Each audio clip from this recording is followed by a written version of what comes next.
Today on the show, I have the pleasure of speaking with Jonathan DeYoe. Jonathan is an expert financial advisor, best-selling author, and angel investor.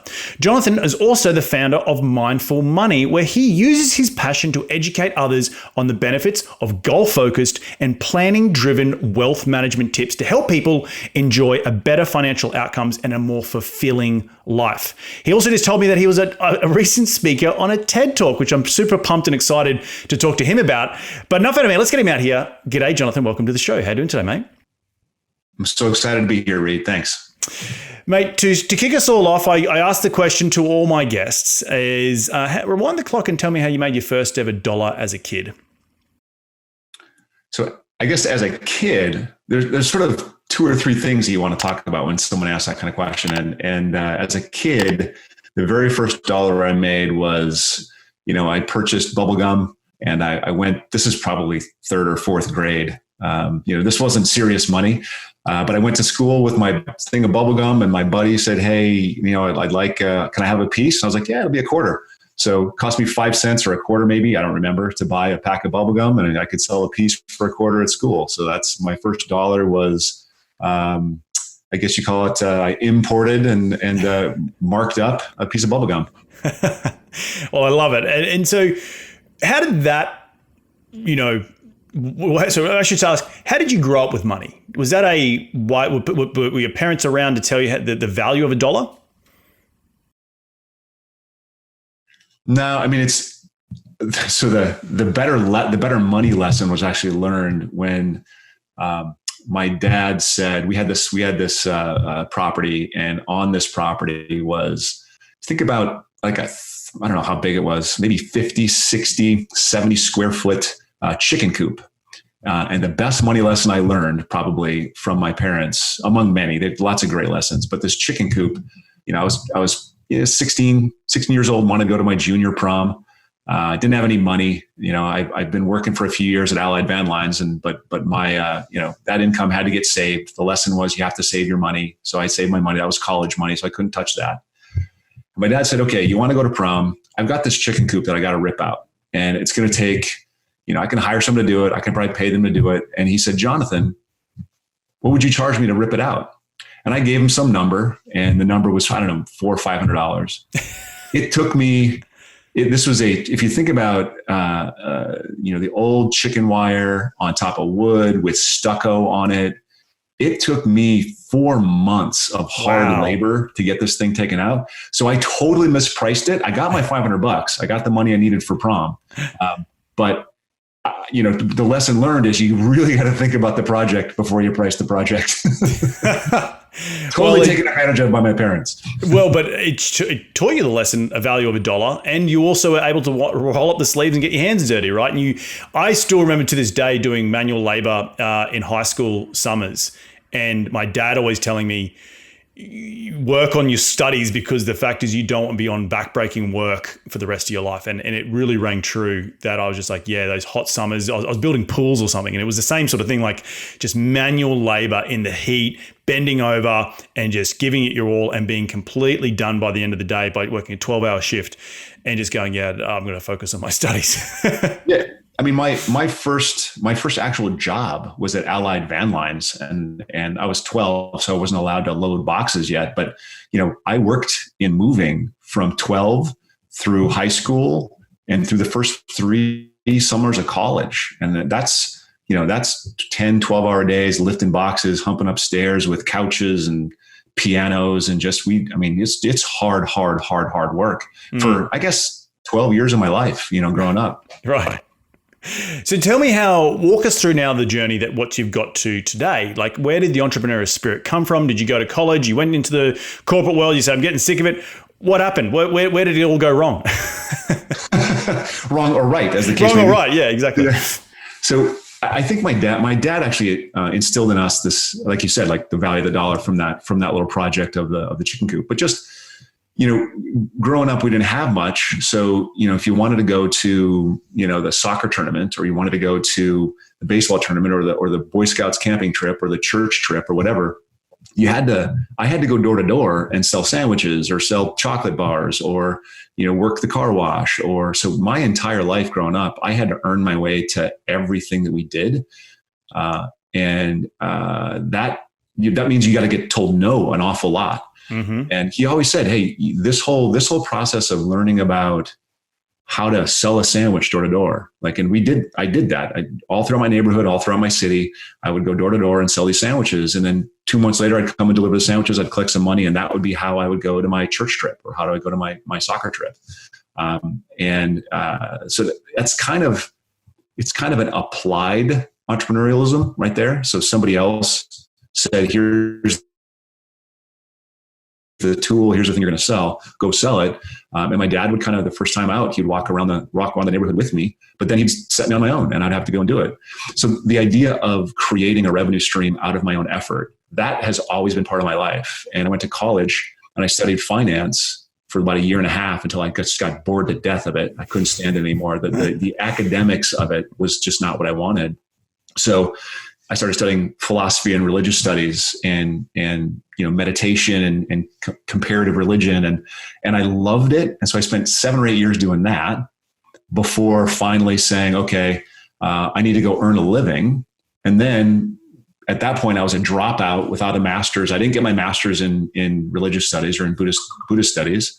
So what was I going to do? I had to do something in business. I had to do something I could do with sales. And Dean Witter would basically hire you if you could fog a mirror. And so I was really, really good at fogging the mirror. So they hired me and I did sales for Dean Witter for a couple of years. And I built a couple financial practices, selling product, and ultimately left the Wall Street firms because I just realized that you can't really serve the end client. And maybe things have changed. I don't think they have, but maybe they've changed a little bit. In terms of like a Merrill Lynch or a Morgan Stanley or one of these really, really big firms, you have 2 bosses. Like your boss tells you got to sell some widgets. And the widgets, they kind of tell you, these are the widgets you got to sell. And we're talking 1999 into 2000, the world fell apart, the .com, like the first time in my career, the world fell apart.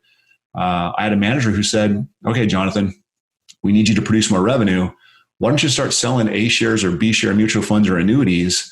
And I was like, I can't do it. So I left, and that's the stimulus to start my own practice. And that happened. I ultimately left in 2001. And I took 6 clients with me and I said, ask those 6 clients, okay, I'm going to go independent. I'm going to start my own firm. What do you guys want out of the firm?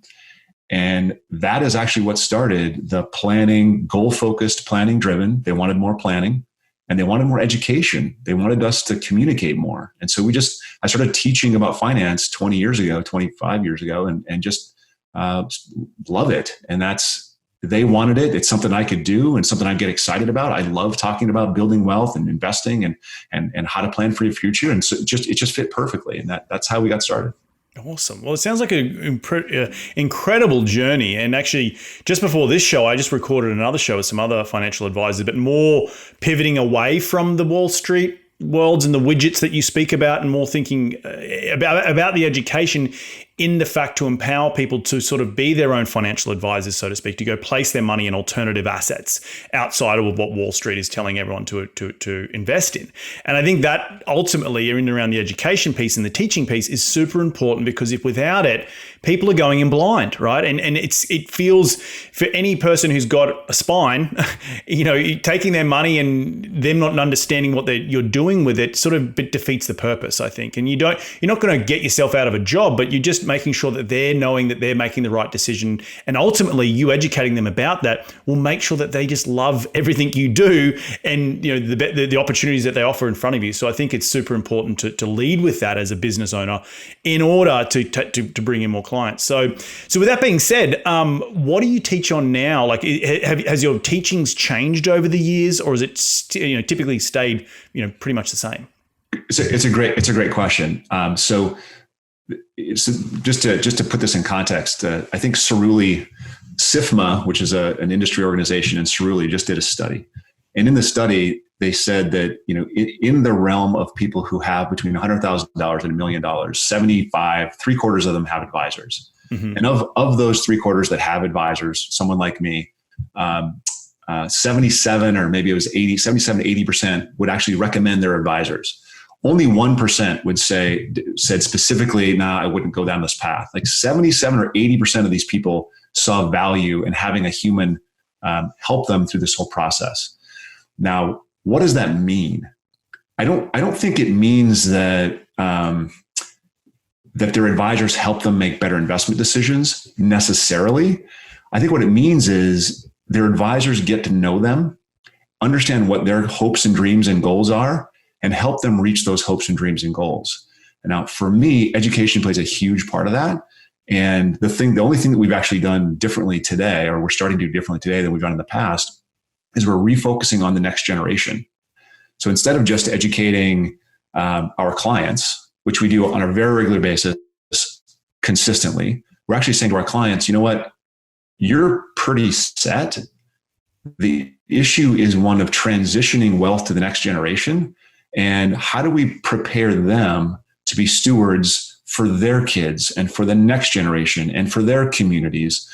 This is why we say mindful money. What does it mean to be mindful about money? And I think that there's a certain character of somebody who has the capacity to develop wealth and protect wealth between generations. And part of that character is learning about financial markets. And so we're actually kicking off, I think it's July 16th. We have our first episode. We're actually saying to our clients, send us your kids. We're going to start this educational program. We're starting off with this, with the concept of how do you envision a future? And what are the psychological aspects of money? And how do you prepare to carry those psychologies into the future? And how do you think about that in the context of right now, I want my new iPhone? How do you work around that and think about, well, what might I want 50 years from now? How do you open up the next generation to that thought process? How are you working with, there's obviously people with money, right? And it's all well and good to help then the next generation, and that makes it easier. What are you trying to use this platform that you're building for the people who've never even thought about getting an advisor in their life because they just go, I don't even have enough money to pay them to give them the advice. How are you working in that space? Because I know I've had a lot of people in this show talking about that space a lot. This whole show is about creating wealth from the alternative investments. So how is your philosophy in and around mindful money supporting that at all, if at any? Oh yeah, totally. I love this. Great question. So one of the differences between me and many of my peers, and it makes sense. There's an economic reason for this. Most advisors are trained from the moment that they enter the world of offering advice for money. They're trained to consistently move up market. Okay, that means more clients, obviously, but wealthier clients. And that's great as far as it goes, because you can help some people. You can do amazing work with a family that has money. No question about it. Not judging that. However, if we all move up market, we're not going to stimulate the clients of tomorrow. And we're not going to produce and support and help our communities to be better at managing their own monies. And so we've, at every step of the way for the last 20 years, I've consistently reached back down market and tried to figure out a way to support people that will never be my clients. So in 2017, actually starting in 2008, I started writing a book. And my book, it's Mindful Money. It's simple practices for reaching your financial goals and increasing your happiness dividend. The point of the book is actually, there's an exercise at the end of every chapter. And if you go through and do those exercises, at the end of the book, you have a basic financial plan, which means you've got some goals written down, you understand your financial values, you understand the parts and the things that Wall Street and the media tells us that you should probably ignore, you understand the things you should do, you have some behaviors you're supposed to employ so that you can do the things to create some success for yourself. So that book was published in 2017, and it's out there. You can get that on Amazon. That's great. But what I've heard, and I've asked many, many, many people that have read the book, hey, Jonathan, great book. Loved it. I loved your philosophy. Great. I say, hey, do you do the exercises? They go, nah, not really. So obviously that didn't have the effect that I wanted it to have. So we are in the process right now. And I just literally, before I got on the call, I signed a contract with somebody that's going to help me produce a course that does the same thing, that actually walks them through step by step the process of creating their own financial plan, so they don't have to have an advisor. Because I got to face it, that not everyone's going to be appropriate for an advice. A lot of people have lots of choices. They can choose, you know what, I'm going to have a digital advisor.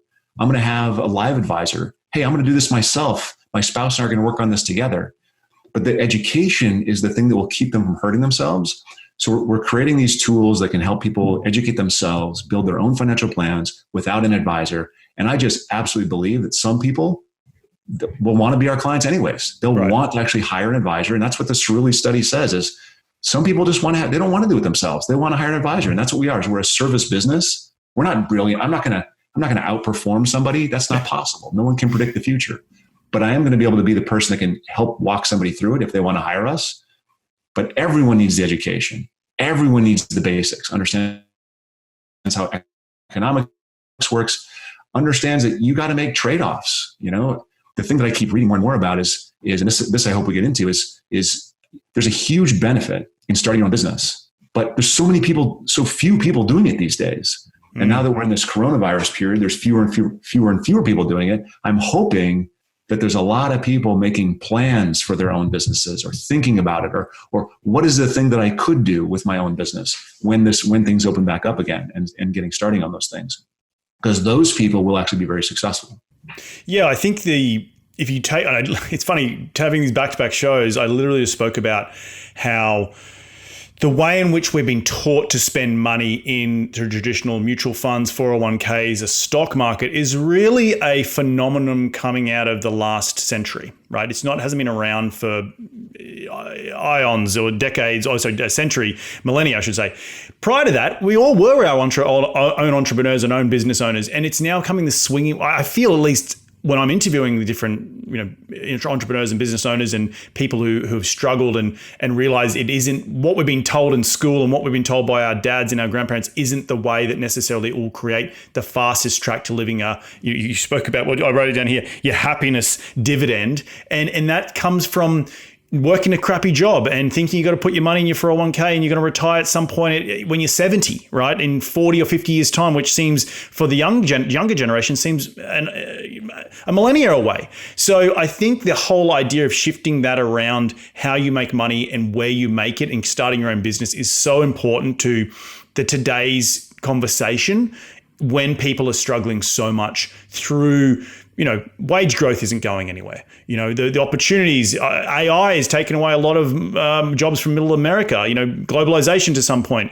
But this is only going to go in one direction, and you have to be in front of the wave. And being financially literate is so important to establishing the foundations in order for you to go off and create those decisions. If you ultimately want to go and create your own business, because not everyone will want to, and those people need to also have a different piece of advice and a different foundational footing to launch off in order to make sure that they are having a happiness dividend. So, but talk to me about your philosophy on that, because I just ranted on for a little bit of time about my perspective. But how do you think about the lack of people creating businesses these days? So I think at all times in history, that lack of people creating businesses it's always been there. Like entrepreneurs have always been in the minority. And there's a reason for that. Entrepreneurship is incredibly difficult, and 90-something% of entrepreneurs fail. And then they try again and they fail again. And it's very, very, very hard. And any kind of business you run, you could be a carpet cleaner or a painter, or you could do what I do, or you could be a real estate investor. What ends up happening is it takes you away from lots of other things in your life. So it's flipping hard. It's hard to do. Mm-hmm. So I'm not trying to say that everybody has to have their own business. I have lots of great friends who have worked with great companies, and they have great 401ks, and they invest in the stock market, and they will be just fine. That's a fine way to go. If you have someone that makes $30,000 or $40,000 a year at a job, which is sort of sub-average, and they put $3,000 to $5,000 a year into their IRA, and they invest it in a broadly diversified way in some kind of global equity portfolio, they're going to be fine. There's nothing wrong with that. The thing that I want to try to stimulate or try to inspire is that while someone's doing that, if they want more, the path to more is actually having a side gig and starting something to get. And right now, more than ever in history, there is this show, your show, is actually a perfect example of this. There are so many opportunities to check in with somebody who interviews people on a regular basis about how to start something, how to do something, how to create a podcast, how to create a blog, how to make money with your blog. There's so many opportunities out there with no money, with very little expertise, to create something that you find your, Seth Godin would call, you'd find your tribe, and that tribe would follow you. That creates a revenue opportunity for you. You may have to create something that is saleable, a product or something. You may have to speak from a stage. You may have to hold a summit. You may have to create a masterclass. There's all kinds of things you can do, but you can create opportunity now that you've never been able to do before. The internet gives us huge opportunities. And if you like, classifying butterflies, or you like mushroom, hunting, or if you like bird watching, you can find a group of people that also like those things, and you can create some kind of a minor income out of it. And once you have one foot in the door, just one little thing, you can actually create more and grow that while you're maintaining your job that pays you your $30,000 a year, that helps you put money in your IRA and support your 401k and maybe do some savings. Do the other thing. The challenge, and this is the big lesson growing up, Jonathan, if you want to go to your soccer tournament, you got to take these 400 sandwiches and you got to go door to door and sell them. Okay. That means I got to talk to 1,200 people. 800 of them are going to say no. 400 of them are going to say yes. That's hard. So how do you abuse yourself and work really, really hard, both at your job and then come home and create an income stream at this other project or side gig or potential business that you have? If you work 8-9 hours at your job, you work 8-9 hours on your side gig, you can still sleep and eat in the middle there, and you can create something. But that's what it takes to create something. Now, a lot of my clients are folks in the technology world. And so they work at Silicon Valley, they work at Google, they work at Apple, they work at Uber, they work at Lyft. You can go that path, work for a fantastic company, and get paid an incredible wage, $200,000, $300,000 a year. You can contribute $20,000, $50,000 to your 401k, and you'll be fine. That's fantastic. You probably don't have to do the secondary thing. But if you only make it 30, 50 and you want more, there's a process. Like I don't know if you listen to Gary Vaynerchuk. Yes. I listen to Gary Vaynerchuk all the time. He is the most honest, direct, just do this, do this, do this, do this. He just pulls back the bullshit, and you have to do what you have to do to make it. And I listen to him all the time. I think he's fantastic. I think he's right. Yeah, no, I completely agree. And something that I've actually being a foreigner into this country, I had to stay on my visa until I got married to get a job. I remember taking phone calls in the bathroom for my side hustle, sneaking away to try and work on stuff. And it became tough. And it did get to a point where it was too much. And you get that burnout. And that is the hard part you speak about. On a slightly different note, it's the same thing. It's interesting to me because I saw a stat very similar. I don't know what the statistic is, but there is actually less businesses today being started than there were in history. And you think with all the Instagrams and the TikToks and all this live stuff that people are doing so well, but it's actually all fake. It's all crap. It's all crap. It's all crap. But yet there's so much more opportunities to do it so easily with the internet is what I'm probably trying to get at. And so I think the issue is combining with the social media and the instant gratification that people don't want to put in the hard yards and I talk a lot about on this show and when I'm interviewed on other shows, the mindset in which you have to have when you're wanting to build something of substance. People think it's going to take a year and you just be balling and you'll just be into some Maserati and killing it. It's going to take you a decade. And that's okay that it takes you a decade, right? It's not instant gratification. What's that old saying? The overnight success that's been going for 20 years. Exactly. It takes forever, and it takes being part of your DNA to do it day in, day out, that those little steps each day over a period of 5, 6, 7 years will get you to your goal. And if you have that right mindset on the front end, you won't give up after 2 years when you're like, it didn't work after 2 years and I'm going to give up. Or I did a podcast for 6 months and it didn't work and I'm going to give up. So I think that's where you're coming from, right? Would I be correct? Yeah. Yeah. And it's so in my own story, I started on Wall Street firms and I built a business that did $1.5 million in revenue, which means for a while there, I did really, really well. And then we made some business decisions, and I had some partners, and things imploded, and that million and a half went to zero. And then shortly thereafter, I got divorced. I got huge. I got almost to 300 pounds. Whoa. I drank a lot. So you can do it one way, and you can make a ton of money, and you can destroy your life. Mm-hmm. And I've done that. And then you pick the pieces up, and you have to come up with a different way. And so that can definitely extend the 10 years to 20, 25 years. My story is right now, it's at 25 years. And there was a point there in the middle where I was just, I completely imploded. I blew everything up, and I started from scratch. And at that moment, the thing that helped me turn the corner wasn't finance. It's never a desire for money that helps you turn the corner. The thing that helped me turn the corner was a desire for health. In the process of trying to get fit again, trying to get strong again, trying to get flexible again, trying to play soccer again. In that process, it took like 2.5 years for me to sort of recover my own health. But I was exercising a muscle, and the muscle I was exercising was the discipline muscle, right? In order to lose weight, I had to lose 100 pounds. In order to lose 100 pounds, 90 pounds, I exaggerate.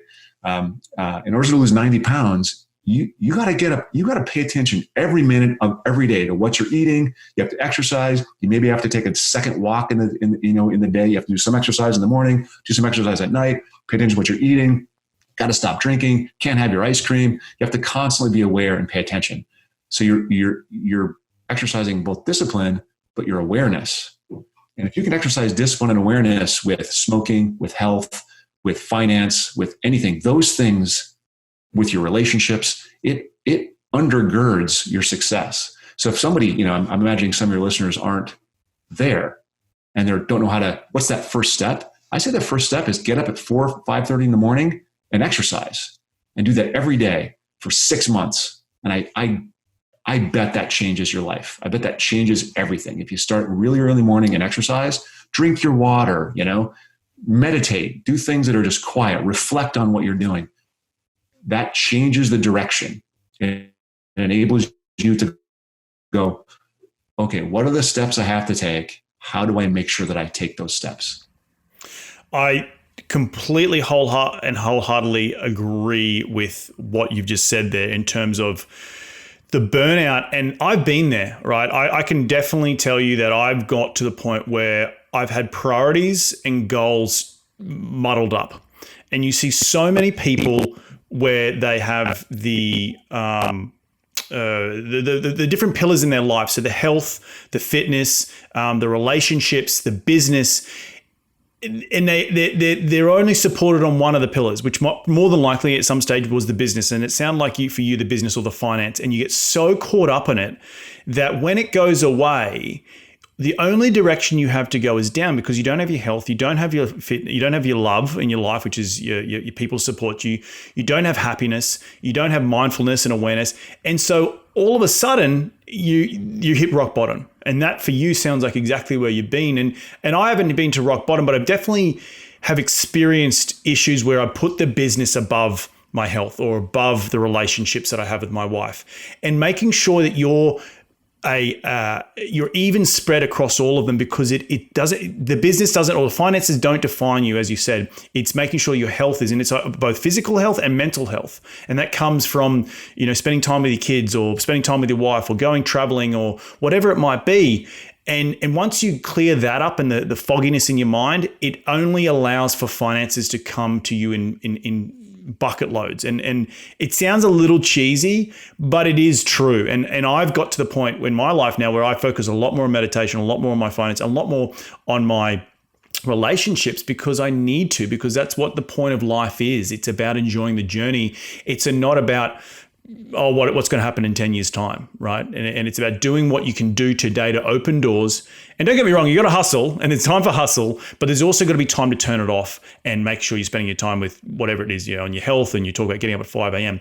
So I think around the philosophy of that, of being successful, it's success across a number of pillars, not just the one. And that's what I think we've really got to be focused on, because sometimes we lose that with the Instagram worlds, with the social medias and the instant gratification. So any feedback? So true. I I have a 15-year-old son, and I see him, with his Snapchat and the desire for it. We don't let him have Instagram, but he wants it. And I see him with it and I go, I want to open up these doors to you, but my fear in opening up the doors to you is that you will be overwhelmed, just as so many people are overwhelmed. Like there are nights still to this day, I'm very dedicated and very disciplined, but if I'm watching, I love comedy. So if I'm on Facebook and I see a comedian that I like, I'll watch a 3-minute video. But guess what? That 3-minute video is followed by another 3-minute video, which is followed by another 3-minute video, so I get sucked into the hole too. I'm fully aware this is problematic. I'm fully aware I need my sleep, and I know it happens every couple of weeks. I get sucked into the morass, and I'll spend 2 hours on a Facebook comedy loop, and I'll go, God, I can't get up on that same time the next day. It blows a week. It just, it's not worth it. How do you protect the next generation, 15, 16, 17, 18-year-olds who've known nothing but social media and this craziness? How do you protect them from this? All of his friends have it. Dad, you're a terrible father. You're not giving me access to this stuff. And I'm like, it's not good for you. Yeah. It's not good. You don't know. Yeah. You don't have the work ethic. You don't have you don't have the discipline to manage around it. I don't know how you give it to them these days. It's so hard. No, I remember growing up that I got my first my first phone when I graduated high school at Schoolies, and I remember calling my parents on it, and it's been crazy, how that changes over life. But I want to ask you before we wrap up the show here, what couple of pieces of advice do you have for the average person listening out there in and around financial advisory today, so they can start working on some of those takeaway tips from your book they can start doing today in order to planting those seeds for tomorrow? So I think there's two really important things that people have to do. I think the first thing you have to do is they have to recognize what's important to them. And I know Gary Vee talks about this kind of stuff as well. I'm sure you guys, you think about it as well. In order to sort of get closer to your happiness dividend, you have to know what things are going to get you closer to your happiness dividend. So you have to know not just what is worth pursuing, because there's like you said, health, learning and experience, relationships, meaning, accountability, generosity, optimism, gratitude. These are all things that are worth pursuing, but that's the general catalog of the stuff that's worth pursuing. Now that we know the list, what are the 4 or 5 things going to be critical for your happiness? And you have to figure out what those things are. And then you kind of have to build a plan that encompasses those things so that the activities you're pursuing aren't just for financial gain, aren't just for, meet my social media needs right now. You have to have a plan in place. So really, really go deep. Think about what's important to you. Put a plan in place that has a step-by-step. I do this, I do this, I do this, I do this. And if I get to this goal, I get a little reward for that. Like build those kind of things into it. And then as much as possible, automate it. If you can automate it, then that frees you up and your time and energy to do other things that will support that plan going forward. Yeah, I think that's great. And I think the idea of microtasking or creating, you want to get to $1,000 a month in passive income. That might be the goal, right? Well, how do you break that up and make sure you're getting to step number 1? What's that first step you got to do? And that takes each person will have a different answer for that, right? It is most of it's around education, but also getting yourself out to networking events, surrounding yourself with other people that you want to aspire to be, in and around your financial freedom. In and around other freedoms in terms of your lifestyle and stuff. Like I know something that my wife and I have implemented on every night. It's a daily gratitude for one another. She's an entrepreneur as well. I'm an entrepreneur, and we run very crazy lives. And at the end of the night, through Pillow Talk, we just say, I see you and I hear you, and I appreciate you doing X, Y, Z for the day. And that helps with the relationship piece of that pillar that I was talking about before, because again, making sure you're checking in with people and not on the phone. I also have a rule in our household: no phones after 10 p.m. Right, you just get off it. You can't be on the phone because you go down that rabbit hole. So I love it. Mate, at the end of every show, we love to dive into the top 5 investing tips. You ready to get into it? Sure, let's do it. Mate, what is a daily habit you practice to keep on track towards your goals? I guess the habit is the whole morning routine. I get up in the morning. I work out every single day. I meditate, spend at least 15 minutes on my cushion, staring at the wall, watching my thoughts go by, trying to pick the right ones to pay attention to.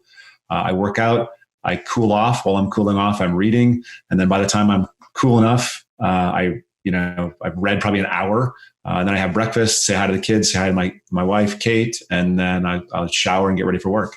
Nice. I think it's having that morning routine is so important. It helps set up the day in the right way. And it's interesting you said before about how things in the day previous can ruin the next day. Ruin the next day. So, yeah. Question number 2 is, who's the most influential person in your career to date? So if there's an influential person in my life, I would say my parents, probably my dad. He's the guy I put on the pedestal. In my career, he probably doesn't even know this, but there's a guy named Ernie Guzman, and he was my manager at, I think it was at Dean Witter when I first started. And I almost quit in the financial services world multiple times. And he was the guy who took me to lunch and said, Jonathan, why are you thinking, I see you're struggling with something, what is it? Talk to me. And so I talked to him and he would say, well, okay. I think, Jonathan, that your purpose is weak right now. And he would explain to me his purpose. And so he just taught me really early on in my career in financial services that you have to have a good purpose to pull through the crap. Because in our industry, if you can imagine, my office was in downtown San Francisco. I think there were 97 brokers, all of whom were slinging stock and slinging crap, and planning was not part of the story. No one was planning. It was just how much shit could you sell. I got really fed up with that. And he was like, okay, what is your purpose? And I said, well, I want to educate my clients. I want to take care of my clients. It's clients. And he goes, okay, well, focus on that. Ignore this other stuff that you have to do. Do the steps, but remember what your purpose is and fulfill that purpose. And that really, Ernie Guzman, he gave me that lesson early on in my career. And I think that's the lesson that helped me pull through 25 years of this business. Right. I think that's incredible piece of advice, particularly someone who's self-aware enough to even come up to you and see that you're struggling. That's a good leader, and say, hey, let's go out to lunch and tell me what's up. Yeah. So thanks, Ernie. Yeah, thanks, Ernie. Question number 3, in your daily business, what tool do you use on a daily basis in order to make sure the business keeps running? And when I say tool, it could be a physical tool like a phone or a journal, or it could be a piece of software that you just can't live without. What is it? So I absorb a lot of content. And so I think my newsreader, is that a weird response? That's a good one. No, that's a good one. Yeah. Yeah. My newsreader. I have a couple. I separate out, I have Newsify, and I think it's called NewsBlur. So I have 2 different newsreaders. So Newsify is my financial, economics, all the blogs that I read on a regular basis every single day. And then in NewsBlur, I've got things like relational things and health things. And so I kind of touch that one less frequently. Newsify is every day, like 200-300 blogs I'm subscribed to, and the Cincinnati Fed and the Cleveland Fed and the New York Fed and the San Francisco Fed all my data goes into there. And I could not gather all this information on any kind of efficient manner without my newsreaders. Love it, mate. Question number 4 is, what is the biggest failure in your life, and what did you learn from that failure? The biggest failure. I got, the implosion of everything in that 4-year period that I kind of already mentioned. And out of that, I learned that if I just focus on my health, if I take care of that morning routine, that morning habit, if I keep doing that, everything else will fall into place. If I get up every day and I meditate, take care of my mental health, take care of my emotional health, and I work out and I read, everything else will fall into place. Love it. Mate, last question. Where can people reach you to continue the conversation? They want to be in your sphere. Where do they go? The best place to go is to mindful.money. You can always just read the book, get that on Amazon, get that at your local bookstore. But the best place to go to be in the sphere, hear about the courses, hear about the future events, all those kind of things is to go to mindful.money and subscribe. Cool. Awesome, mate. Well, look, I want to thank you so much for jumping on the show today. I just want to reflect some of the things that I took away from today's show.